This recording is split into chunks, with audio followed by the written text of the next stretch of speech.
મિત્રો, જો હું તમને એમ કહું કે મેં ગુજરાતીમાં એક 100 પાનાની નવલકથા લખી છે અને એ નવલકથામાં ઘણા બધા ફકરા ફક્ત સંસ્કૃતમાં જ લખ્યા છે, એટલું જ નહીં, એનું ટ્રાન્સલેશન ક્યાંય નથી.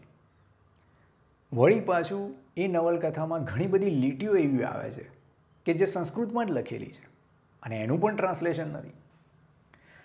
તો મિત્રો, જો હું આ નવલકથા છપાવું તો કેટલા લોકો એને ખરીદશે અને વાંચશે?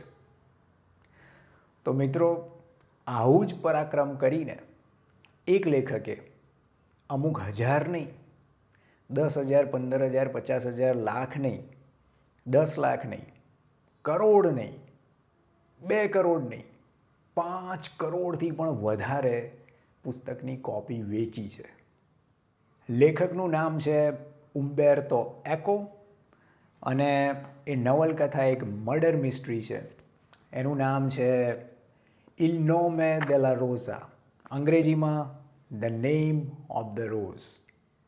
એટલે મિત્રો, નામ સાંભળીને જ આપને ખ્યાલ આવી ગયો હશે કે લેખક કોઈ ગુજરાતી નથી અને કદાચ કોઈ ગુજરાતી લેખકને તો લેખન કાર્ય દ્વારા જ કરોડોપતિ થતાં હજી કેટલા યુગો લાગશે અને મને તો બીક છે કે કદાચ એ યુગ આવશે પણ નહીં. ઉમ્બેર્તો એકો એક ઇટાલિયન લેખક છે. એમણે આ નવલકથા ઇટાલિયનમાં એ રીતે લખી કે કોઈ પબ્લિશર એને પબ્લિશ કરવા તૈયાર જ ના થાય, કારણ કે એમાં લેટિન ભાષામાં લખેલા વાક્યો નહીં, આખા ફકરા છે. એટલે પબ્લિશર્સે કહ્યું કે આને સિમ્પ્લિફાય કરો, આ કોઈ નહીં લે, કોઈ નહીં વાંચે. ત્યારે એકો એવું કહ્યું કે ભલે કોઈ ના વાંચે, આને છાપો. કેમ?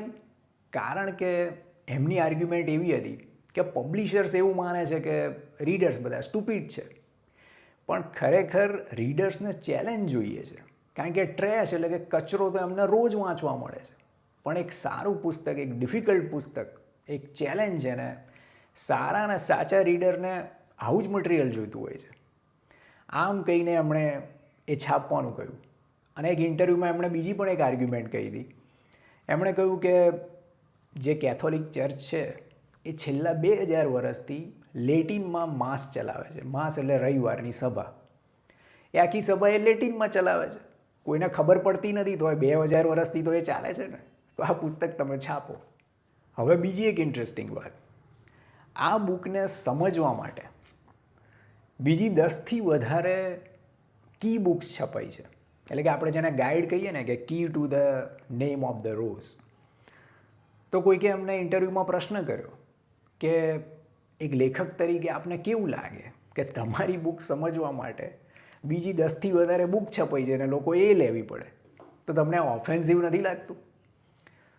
તો એકોભાઈ એવું કહ્યું કે ઓફેન્સિવ બિલકુલ નહીં.